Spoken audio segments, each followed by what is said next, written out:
প্রথমেই খুবই কন্ট্রোভার্সিয়াল একটা টপিক আসছে। ইউটিউবে এখন সমস্ত কোর্স টপিক ফ্রিতে থাকলেও কেন আমরা প্রিমিয়াম কোর্স কিনি? এখন এটা আমি আমার মতো করে অ্যান্সার দিতে পারি। সেটা হচ্ছে যে অনেক কিছু ইউটিউবে ফ্রি আছে, বাট ফ্রি তো অনেক কিছুই আছে, তো আমরা তো ওই রিসোর্স সবাই ইউটিলাইজ করি না বা ইউজ করি না, সেটা পার্সোনাল ডিসিপ্লিনের অভাবে হোক বা যেভাবেই হোক।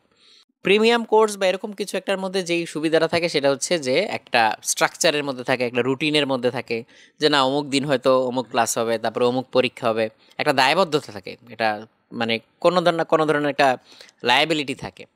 বাট এমনি নিজে নিজে তো সেলফ স্টাডি করে অনেক সময় ওই জিনিসটা হয় না। সো এই জন্য অনেকে প্রেফার করে যে না একটা প্রিমিয়াম কোর্স কিনি, সবার সাথে সাথে আগাই একবারে রুটিন ধরে ধরে। আরেকটা থাকে সেটা হচ্ছে যে ফিডব্যাক, যে কোনো একটা কোয়ারি থাকলো, আমার কোনো একটা কিছু অস্পষ্ট থাকলো, তাহলে সেটা আমি জিজ্ঞেস করতে পারি, বা এই ধরনের যে সার্ভিসগুলো আছে এগুলোকে আমি ইউটিলাইজ করতে পারি, করে করে হয়তো আমি জিনিসটাকে ঝালাই করে নিতে পারি। তো এই জন্য দেখা যায় যে অনেক কিছু ফ্রি থাকলেও বাট প্রিমিয়াম কোর্সের প্রতি সবার একটা ন্যাচারাল একটা ইয়া থাকে। যেমন আমি আমার নিজের কথা দিয়ে বলতে পারি, বিভিন্ন রকম স্কিল বা এটা সেটা এগুলোর উপর অনেক কোর্স পাওয়া যায় না, তো ওইরকম কোর্সও আমি নিজে নিজে যতগুলো এনরোল করছি, না না ফ্রিতে না, একবারে টাকা পয়সা দিয়ে। সো তার মধ্যে হচ্ছে ম্যাক্সিমামই আসলে হচ্ছে আমারই শেষ করা হয় নাই। সো ধরা যাক আমি হচ্ছে একটা কোর্স কিনছিলাম হয়তো $28-29 দিয়ে, তো বেশি দিনের না, এটা হয়তো 15 দিন বা 20 দিন এরকম একটা কোর্স। সো আমি মনে করছি যে এটা এটা আর এমন কি, 15-20 দিন তো হচ্ছে দেখতে দেখতে কেটে যাবে, প্রতিদিন একটু একটু করে করব। বাট ইভেনচুয়ালি তাও আসলে হয় নাই, যেহেতু রেকর্ডেড কোর্স মনে হচ্ছে যে আচ্ছা আজকে না করি, কালকে 2 দিনেরটা পোষায় নিব, ওই কালকে আর আসে না। সো যেটা ট্রু সেটাই বললাম আর কি, যে এরকম অনেক সময় হয়। তো এটা হয়তো একটা ট্রোপ হইতে পারে। তো এখন এটা নিয়ে আর কে বলতে চাও? আতিক আতিক বলবে, দেখি এ নাও আতিক। আমার কাছে আর কি ভাইয়া যেটা মনে হয় সেটা হচ্ছে গিয়া, আমরা যদি ফ্রি কোর্সের উপর রিলাই করি আর কি, তখন জিনিসগুলো ইউটিউবে আছে কিন্তু খুবই ডিসক্রিট ওয়েতে আছে। আরও একটা জিনিস কি, আসলে সবাই তো সব টিচারের ক্লাস বুঝে না, বা সবাই আসলে সবার কাছ থেকে পড়া বুঝতে পারে না। সবাই আমরা চেষ্টা করি ভালো করে পড়ানোর, কিন্তু কিছু কিছু স্টুডেন্ট কিছু কিছু ভাবে বললে বুঝে। যেমন আমার ক্ষেত্রে যদি বলেন, আমি হচ্ছে গিয়ে ডেফিনেশনগুলো আগে শেখার চেষ্টা করি, তো যেই সব টিচাররা টেকনিক্যাল টার্ম ধরে ধরে আমাকে বুঝায় তারপর আমার ভালো লাগে। আবার অনেকে আছে এরকম যে রিয়েল লাইফ এক্সাম্পল দিলে তার কাছে ভালো লাগে, সে রিয়েল লাইফের সাথে কানেক্ট করতে পারে।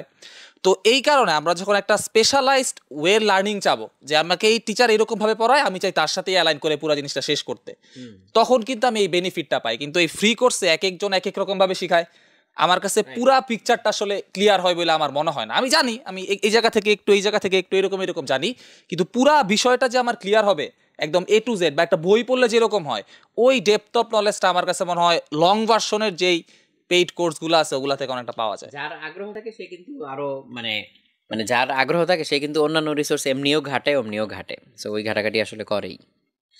ঠিক আছে, আমরা পরেরটা যে আমার কাছে যেটা মনে হয় আসলে এই যে মানে ইউটিউবে অনেকেরই তো প্লেলিস্ট আছে আসলে, তো ডিফারেন্ট টাইপের টিচার আছে, তাদের আলাদা আলাদা টিচিং মেথড আছে, এইগুলা মানে যে কেউ পড়লে হয়তো বা হচ্ছে সে কমপ্লিট করতে পারবে। প্রথম কথাটা আমার কাছে মনে হয় আসলে এটা আমাদের সাইকোলজির সমস্যা। আমরা সাইকোলজিক্যালি চিন্তা করি যে রেকর্ডেড কোর্স আমি আসলে করে শেষ করব না, ওই যে যেটা হচ্ছে আপনি বললেন না, রেকর্ডেড মানে হচ্ছে পুরান, হ্যাঁ পুরান, লাইভ কোর্স মানে হচ্ছে নতুন, হ্যাঁ। আর হচ্ছে আমার হচ্ছে একটা ট্র্যাকের মধ্যে রাখবে, আমি রেগুলার করব, রেকর্ডেড কোর্সটা দিয়ে দিছে, কবে করব না করব ওই কনফিডেন্সটা আমরা পাই না, আমি নিজেও পাই না। তো আমি নিজেও সেই জন্য রেকর্ডেড কোর্স কিনি না। তো এইটা একটা ইস্যু। আর হচ্ছে যেটা বললাম যে এরকম রেকর্ডেড কোর্সগুলোতে ওই রেগুলার যেহেতু রেগুলারিটি থাকতেছে না, আর পুরান কোর্স যেহেতু, বিশেষ করে এটা বায়োলজির ক্ষেত্রে বেশ খাটে, কারণ আমাদের প্রত্যেক বছর আল্লাহর রহমতে আজমল স্যারের বই বা হাসান স্যারের বই, যাদের বই আছে, নতুন নতুন আপডেটেড ইনফো আনে।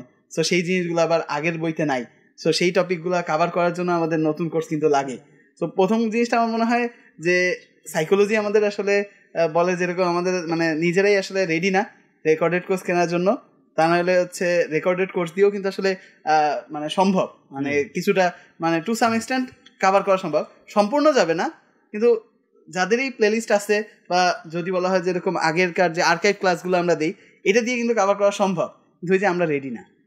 এটা নিজের উপরে আরেকটা নির্ভর করে।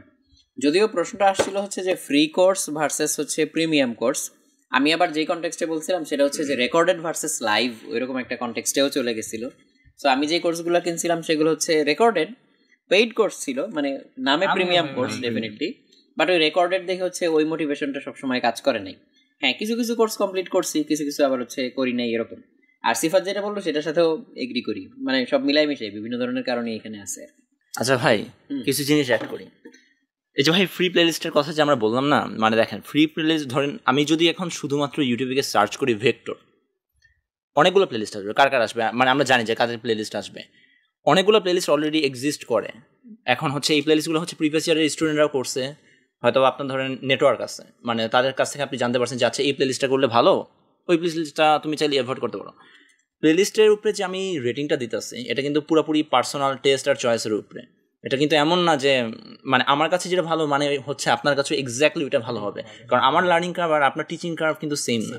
তো হচ্ছে যতক্ষণ ওভারল্যাপ করবো ততক্ষণ পর্যন্ত মানে আমরা হচ্ছে একই জায়গাতে আছি। যখনই হচ্ছে অনেক বেশি গ্যাপ হয়ে গেছে তখন হচ্ছে আমরা মানে ওই প্লেলিস্ট থেকে সরে আসতেছি। এখন কথা হচ্ছে কি যে ফ্রি প্লেলিস্ট তো আমি করলাম, মানে ফ্রি প্লেলিস্টে অলরেডি সব কিছু তো আছেই।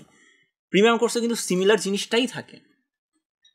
ফ্রি প্লেলিস্টে হচ্ছে ইনসেন্টিভটা জাস্ট থাকে না, যেমন হচ্ছে আমি কেন এটা কন্টিনিউ করবো, পরীক্ষা নাই আমার কোনো কম্পিটিশন নাই, মানে আমরা যেভাবে আর কি আমাদের সিস্টেমটা যেভাবে চলতেছে।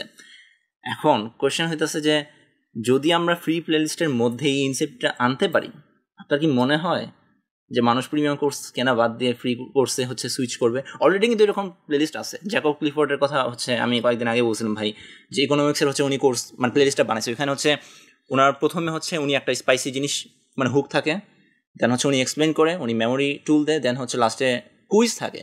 একটা ফ্রি প্লেলিস্টের লাস্টে কুইজ আছে যেটা আমরা সাধারণত এক্সপেক্ট করি না। যদি এই মডেলটাই আসতো, আপনার কি মনে হয় সবাই সুইচ করবে?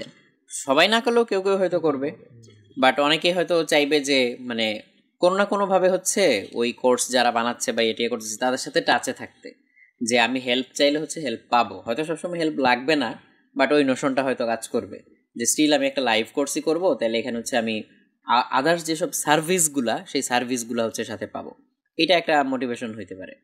আচ্ছা ভাই, আরেকটা জিনিস দেখেন, প্রিমিয়াম কোর্স কিন্তু এখন মানে প্রথমে তো আমরা সাধারণত কী করতাম, যখন অফলাইনে কোচিং হইতো তখন হয়তো আমরা একজন টিচারের কাছে পড়তাম, তার কাছেই কিন্তু কন্টিনিউ করতাম। এখন কি হয়েছে, এখন হচ্ছে স্টুডেন্টরা মাল্টিপল প্ল্যাটফর্মের কোর্স কিনতেছে, একই সাথে কিনতেছে, একই টপিকের উপরে কিনতেছে। হ্যাঁ হ্যাঁ, তো না ওটা অফলাইনেও কিছুটা এরকম প্রচলন ছিল যে একজন একই সাবজেক্ট কিন্তু একাধিক টিচারের কাছেও পড়তে যায়। কিন্তু ভাই রেশিওটা দেখেন, রেশিওটা অনেক কম ছিল, কারণ এটা তো ফিজিক্যালি অ্যাকচুয়ালি মুভ করতে হইতো, যাইতে হইতো, নাইলে তো অ্যাভেলেবল ছিল না জিনিসটা। এখন জিনিসটা কি উল্টা হওয়া দরকার ছিল না? মানে অনলাইনে যখন আমরা গেছি তখন হচ্ছে আমাদের আসলে একটা কোর্সে স্ট্রিক্ট থাকার কথা ছিল, কারণ আপনার অলরেডি তো একটা প্রিমিয়াম কোর্স, তোমার ব্যারিয়ার কমে গেছে না। আগে তো তোমার হচ্ছে মানে দুইটা টিচারের বাসায় যদি যাইতে হইতো, অ্যাকচুয়ালি ফিজিক্যালি যাইতে হইতো, এটার জন্য তোমার টাইম লাগতো, এনার্জি লাগতো, মানে ফিজিক্যালি তোমার পরিশ্রম করতে হইতো। এখন তো তুমি চাইলেই বাটন ক্লিক করে হচ্ছে এক টিচার থেকে আরেক টিচারে সুইচ করে ফেলতে পারতেছো। কিন্তু ভাই এটা কি ট্রু যে আসলে হচ্ছে আমার ব্যারিয়ার কমে গেছে? আমি কিন্তু আমার যে মানিটা ইনভেস্ট করছি, আমি কিন্তু মানি ইনভেস্ট করে আমার মানি থেকে হচ্ছে তারা কিন্তু টাইমটা কিনে নিছে। মানে ব্যারিয়ার তো ডেফিনেটলি কমছে। এমনিতে হচ্ছে তোমার অফলাইনে পড়াশোনার খরচ যেটা আগে ছিল বা এখনও যা আছে তার চেয়ে অনলাইনে কম না? মানে অনলাইনে হয়তো বা কম হয়েছে, মানে সমস্যাটা হয়েছে কোথায়? ধরা যাক আমি অফলাইন কোচিংয়ে যদি 2 আওয়ার্স ইনভেস্ট করি, আমি কাইন্ড অফ শিওর যে এখানে 60 থেকে 70% এফিসিয়েন্সি ছিল আমার। এটা আপনিও এগ্রি করেন? হ্যাঁ হ্যাঁ। কিন্তু অনলাইন ক্লাসে হচ্ছে আমি যদি 3 আওয়ার্সও ইনভেস্ট করি, আমার এফিসিয়েন্সি থাকে গিয়ে অলমোস্ট 30-40%। চান্স আছে অনেক কম মানে অনলাইনে। এটা পুরোপুরি ডিপেন্ড করে আসলে সেলফ ডিসিপ্লিনের উপরে। হ্যাঁ, এখানে আমার কাছে বলার আছে, মানে আমার তো পুরো উল্টা হইতো, মানে ও যেটা বললো, আমার হচ্ছে অনলাইনে আমি মোর ফোকাস থাকতে পারি এবং মোর ভালো বুঝতে পারি, অফলাইনে হচ্ছে আমার আরো টিচারের সাথে অ্যালাইন করতে করতে আমার সমস্যা। এটা person to person highly vary করে। তবে ইন জেনারেল বলতে চাইলে সেটা হচ্ছে যে মানে অফলাইনে কোথাও গেলে বা টিচারের কাছে গেলে সামনে ক্লাসরুমে বসে পড়লে ওই টাইম তো আর তুমি উঠে যাইতে পারবা না, তোমার তো কিছু না কিছু হইলেও পড়াশোনা করতে হবে, ক্লাসে কথা শুনতে হবে। বাট অনলাইনে তো এই ইয়াটা নাই, রেস্ট্রিকশনটা নাই। So you are free to do anything. তুমি একটা ভিডিও দেখতেছো, হঠাৎ করে মনে হলো যে না আমি এখন গেম খেলবো, কেউ তোমার আটকাচ্ছে না। বা মনে হলো যে আমি এই ভিডিও দেখতেছি না, আমি এখন অন্য ভিডিও দেখবো, পাশে একটা সাজেশন আসলো, দেখে মনে হলো যে ওই ভিডিওটা দেখে আসি, পরে এটা দেখবো না। এই ফ্রিডমটা তোমার আছে। সো যার জন্য ডিফোকাসড হওয়ার সুযোগও বেশি। সেই জন্য যে ডিটারমাইন্ড, যার পার্সোনাল ডিসিপ্লিন বেশি, সে অনলাইনে হচ্ছে বেশি বেনিফিট উঠাইতে পারে। ভাই আরেকটা জিনিস, যে এখানে যে বললেন না যে হচ্ছে যারা হচ্ছে আসলে ফ্রি প্লেলিস্ট থেকে ইয়া নিতে চায় তাদের জন্য আমি একটা কথা বলতে পারি, সেটা হচ্ছে গিয়ে কি, আমরা যখন একটা আমাদের এক্সাম থাকে বা একটা সাবমিশন থাকে তখন আমরা ওইটার জন্য হুট করে লেগে যাই, আমরা হচ্ছে একদম রাত ভর করি। আমরা যদি এইটা না করে, যেমন ধরা করেন আমার এইচএসসিতে বসতে হবে, 27 ব্যাচের কথা বললাম, 27 সালে ধরা করেন আমার এইচএসসিতে বসতে হবে, আমি যদি এইভাবে চিন্তা করতাম যে আমার এই প্লেলিস্টটা শেষ করলে একটা চ্যাপ্টার শেষ হয়ে যেতেছে, আজকে বা হচ্ছে 2-3 দিনের মধ্যে যদি আমি এই প্লেলিস্টটা শেষ করি, তাহলে আমার একটা চাপটা শেষ হয়ে যেতেছে, আমি আমার ড্রিমের দিকে বা আমার ইয়ার দিকে আমি এক স্টেপ আগায় যেতেছি। এইভাবে যদি কেউ মনে হয় মাইন্ডসেটটা সেট আপ করে, তাইলে মনে হয় তার কাছে ওই প্লেলিস্টগুলা বা টাস্কগুলা কমপ্লিট করা হয়তো বা ইজিয়ার হবে। যে করতে পারবে সে বেনিফিট পাবে। আমি ভাই মানে এটাই করি আর কি, যে হচ্ছে কি আমার যেটা সামনে টার্গেট ওটা আমি কতটা অ্যাচিভ করতে পারতেছি, এটা কথা চিন্তা করি আর কি।